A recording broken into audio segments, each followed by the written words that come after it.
신약성경 골로새서 3장 18절에서 21절입니다. 아내들아부터 함께 있습니다. 시작.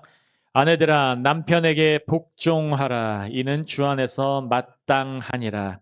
남편들아 아내를 사랑하며 괴롭게 하지 말라. 자녀들아 모든 일에 부모에게 순종하라. 이는 주 안에서 기쁘게 하는 것이니라. 마지막 절입니다. 아비들아 너희 자녀를 노엽게 하지 말지니 낙심할까 함이라. 아멘 아멘.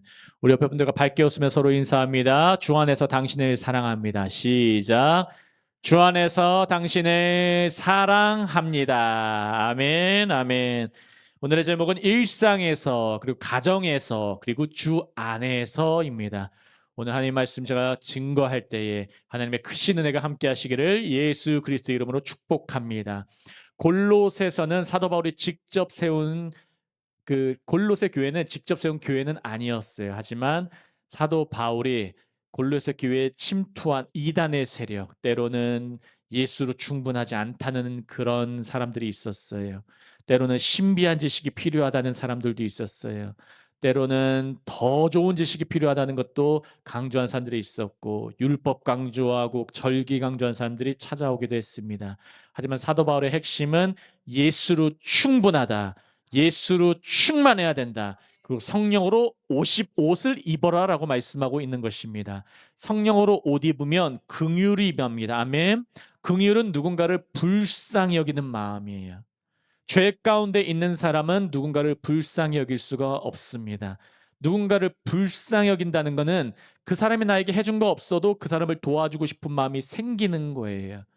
우리에게 그런 마음이 넘치기를 예수님으로 축복합니다. 우리는 그런 옷을 입었어요. 성령의 옷을 입으면 첫 번째 나타나는 특징이 긍휼의 옷을 입는 거예요.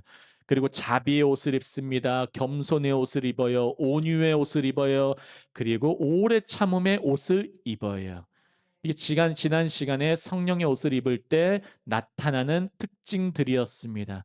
그리고 사도 바울은 오늘 말씀에서 가정에서 일어나는 일도 말씀하고 있어요. 여러분, 예수님을 믿을 때에 예배당 안에서만 믿는 것이 아니라 예배당을 벗어나서 우리의 일상의 영역, 현장에서도 예수님은 주 되신다는 것을 기억하시길 바라요. 예배당 안에서만이 아니라 나가서도, 아멘. 안이나 밖이나 예수님은 쿠다, 주님이 되시는 거예요. 아멘. 예수님은 쿠다가 돼서 주님이세요. 예수님은 좋으신 분이고 주님이 되십니다. 이것을 기억하시며 오늘 말씀이겠습니다. 그래서 앞에 화면 보시면 골로새서에서 바울은 그리스도께서 만물의 창조주이시다, 교회의 머리이시다, 새 생명의 근원이시다, 그리고 옛사람을 벗고 새 사람을 입게 하시는 분이라고 말씀하고 있습니다. 그리고 오늘 본문은 그 새 사람이, 새로운 사람이 실제 관계 속에서 어떻게 살아야 하는지를 보여주고 있는 것입니다. 본문은 이렇게 연결을 보여주는 전환점이 되고 있어요. 제가 정리해 봤습니다. 교리를 삶으로 연결해요. 내가 아는 것을 삶 가운데 실천하는 거예요.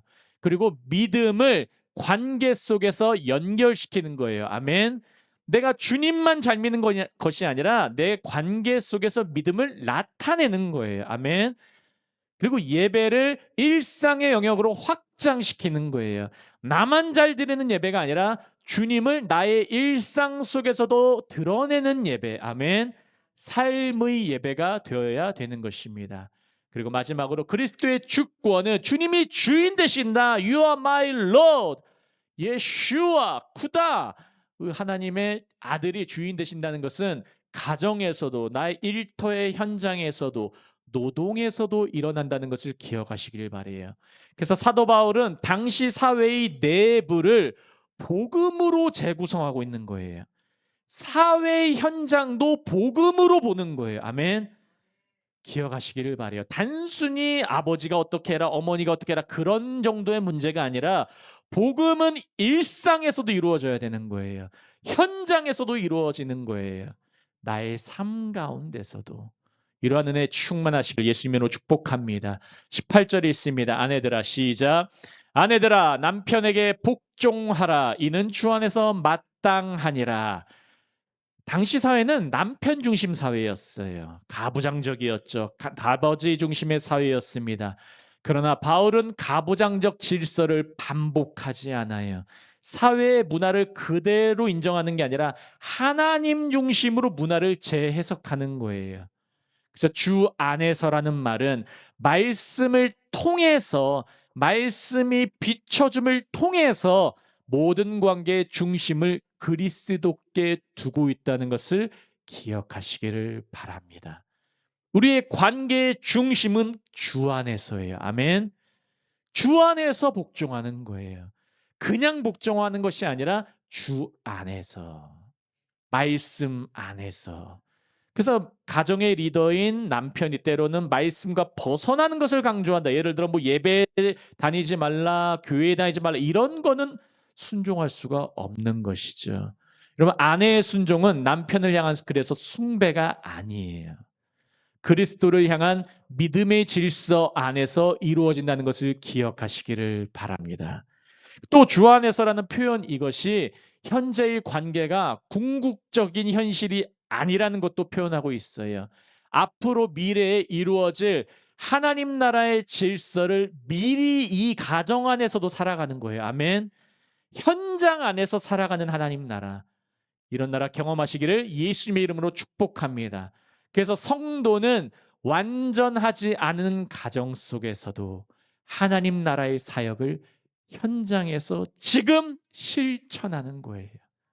지금 완전하지 않아도 실천함으로 하나님 나라가 나로부터 시작되는 거예요. 여러분 기억하시길 바래요. 다음 절이 있습니다. 19절 시작. 남편들아 아내를 사랑하며 괴롭게 하지 말라. 당시 사회에서 남편에게 강조된 것은 원래 권위라는 것이었어요. 그러나 바울은 사랑, 감정이 아니라 십자가적 사랑을 강조하고 있는 거예요. 감정적인 사랑을 말하는 것이 아닙니다. 사랑은 항상 십자가적인 사랑을 말씀하고 있다는 것을 기억하시길 바랍니다. 에베소서 5장 25절이 이 오늘 본문과 쌍둥이 본문으로 여기시는 본문이에요. 에베소서 5장 25절입니다. 함께 있습니다. 남편들아 아내 사랑하기를 그리스도께서 교회를 사랑하시고 그 교회를 위하여 자신을 주심같이 하라. 이 사랑이 어떤 사랑이냐면 그리스도께서 교회를 사랑하신 것 같은 사랑. 그리스도께서 자기의 몸은 그 그리스도의 몸된 교회를 사랑하시는 것을 어떻게 사랑으로 나타내셨습니까? 십자가에서 죽으심으로 보이셨어요. 그 사랑은 죽음으로 보이셨어요. 아멘. 가장은 이렇게 가정을 사랑해야 된다는 거예요. 이런 사랑이 우리 한나무 교회와 한나무 교회의 우리 모든 가족들에게 넘치기를 예수 그리스도 이름으로 축복합니다. 그러면은 19절 후반절이 연결이 돼서 이해가 돼요. 남편은 십자가적 사랑으로 아내를 사랑하는데 특별히 사랑하라라는 긍정적인 명령, 적극적인 명령 다음에 부정적인 명령이 나와요. 뭐뭐 하지 마 나와요. 사랑해 첫 번째 나온 다음에 십자적 사랑을 해야 됩니다. 희생적인 사랑을 해야 됩니다. 하고서 괴롭게 하지 말아야 됩니다라는 부정적 명령을 해요. 이 말씀을 보기 원합니다. 괴롭게 하지 말라는 원어적인 의미가 지속적인 억압하는 거예요. 때로는 폭력을 하는 거예요. 때로는 감정적으로 학대를 하는 거예요. 이것을 하지 말라는 거예요. 해외나 아니면 한국이나 오늘날에 교회 안팎에서 많은 남편들이 아내를 심지어 때릴 때가 있어요. 감정적으로 학대할 때도 있어요. 때로는 우울증에 빠지게 그냥 놔둘 때가 있어요. 때로는 폭력을 쓸 때 있어요. 때로는 언어적인 폭력 쓸 때가 있어요. 하지만 사도 바울은 그렇게 하지 말라 그래요. 아내를 사랑해 주라는 것입니다. 그래서 제자는 가장 가까운 관계에서부터 자기 중심성과 폭력성을 죽여야 되는 거예요. 아멘. 여러분 기억하시길 바라요. 예배당에서는 열심히 한다고 하는데 집에 가 가지고 확 돌변하는 남편이 간혹 가다가 있다고 해요. 제가 예전에 어디 큰 교회에서 보면은 어떤 안수 집사님은 집에만 가면 변해요. 그 자녀가 직접 얘기한 거예요. 그 자녀가 자기 아버지는 자기 어머니한테 밥그릇을 던졌대요. 밥그릇을. 교회 와서 그렇게 열심히 하던 분인데 제 아는 후배가 직접 얘기한 거예요. 그럴 때가 때로는 있어요. 하지만 여러분 기억하세요. 제자는 가정 안에서도 자기 중심성을 죽여가야 돼요. 폭력성을 죽여가야 돼요. 우리 옆에 있는 사람을 가까이 여기고 존중히 여기고 그리고 소중히 여길 때 그곳에서 하나님 나라가 계속 펼쳐지는 것입니다. 현실에서. 아멘. 기억하시길 바랍니다. 20절 읽겠습니다. 시작. 자녀들아 모든 일에 부모에게 순종하라. 이는 주 안에서 기쁘게 하는 것이니라. 자녀들의 순종도 주 안에서 기쁘게 하는 것과 연결이 돼요. 아내도 남편에게 순종해야 되는데 주 안에서 자녀들도 부모님에게 순종해야 됩니다. 누구 안에서요? 주 안에서. 그래서 어린 자녀들도 하나님 나라의 백성으로 부르심 받았습니다. 아멘. 그리고 순종을 통해서 하나님을 배워야 된다는 것을 배워 간다는 것을 기억하시기를 바랍니다. 순종을 통해 배워요. 그럼 주일학교 사역을 제가 꽤 오래 했습니다. 그리고 주일학교 사역하면서 아이들 보면은 부모님들에게 순종 잘하고 주의 말씀을 잘 듣고 하는 아이들이 교회에서 학교에서 대부분 뛰어나요. 그 학생들 공부 부분, 사회에서 되는 부분 성장도 빨리 해요. 칭찬도 잘 받아요. 근데 부모님께 순종하지 않아요. 그럼 교회에서도 주일학교 잘 안 다니고 순종하지 않고 예배에 잘 빠져고 그 아이들 사회에서도 잘 되는 거 저 거의 못 봤습니다. 왜냐면 이게 하나님 나라의 법칙이기 때문에 그래요. 가정에서도 순종을 배우고 학교에서도 순종을 배우고 가르치는 자를 존중하고 그리고 하나님의 뜻이 그 가운데 이루어지고 지식과 지혜가 넘치면서 또 사회에서 하나님 나라를 펼쳐가는 삶 이러한 삶이 우리 한나무교회와 우리 또 토부 주일학교와 우리 이 말씀을 듣는 모든 분들에게 넘치기를 예수 그리스도 이름으로 축복합니다. 마지막 절입니다. 22절, 21절에 있습니다. 시작. 아비들아 너희 자녀를 노엽게 하지 말지니 낙심할까 함이라. 당시 로마 사회에서 아버지는 절대적인 권력을 가졌어요. 지금도 아버지가 절대적인 권력을 갖고 있는 곳이 있어요. 저희 주일학교 아이 중에 어떤 학생은 아버지가 교회를 가면 때려요. 우리 아는 어떤 학생이 있어요. 아버지가 교회를 가게 때려요. 아이가 처음엔 교회 문 밖에서 자꾸 고민하다가 나중에 아버지가 잠깐 허락하니까 아버지 몰래 오기도 하고 또 허락하니까 잘 오기도 하다가 또 아버지가 다시 때리니까 요즘 다시 안 오고 있어요. 절대적인 권력을 가지고 있죠. 그 악한 영향력이죠. 근데 사도 바울은 아버지의 권력을 제한해요. 그리스도의 권위 아래 두고 있다는 것을 기억하시길 바랍니다. 21절에 자녀들에게 낙심할까 염려함이라 그래요. 자녀들에게 분이 일어나게 하면 안 돼요. 아멘. 아비나 때로는 어미나 부모님들은 자녀의 마음을 낙담하게 하면 안 돼요. 주님께서는 하나님의 리더를 세울 때 언제나 강하고 담대하라 두려워하지 말라 내가 너와 함께함이라. 아멘. 말씀을 주시고 항상 말씀하는 게 강하라 이거예요. 담대하라 이거예요. 사탄과 세상과 자신의 죄악만으로도 충분히 사람은 낙담해요. 이미. 근데 사회 최소 구성원인 그 공동체인 최소 공동체인 가정에서부터도 아이가 낙담해 버리면은 사회에서 더 힘을 못 써요. 주님 말씀 붙잡고 나갈 힘도 못 가져요. 여러분 강해져야 돼요. 아멘. 낙심의 의미가 뭡니까? 마음이 꺾이는 거예요. 의욕을 잃는 상태를 말하고 있는 것입니다. 그래서 아버지의 역할은 자녀를 컨트롤하는 게 아니에요. 통제하는 게 아니에요. 아이를 하나님으로부터 맡김 받은 거예요. 아멘.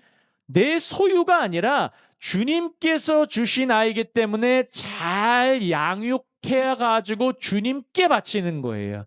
그것이 부모의 역할인 줄을 기억하시길 바랍니다. 그래서 복음은 다음 세대를 억압하지 않아요. 통제하지 않아요.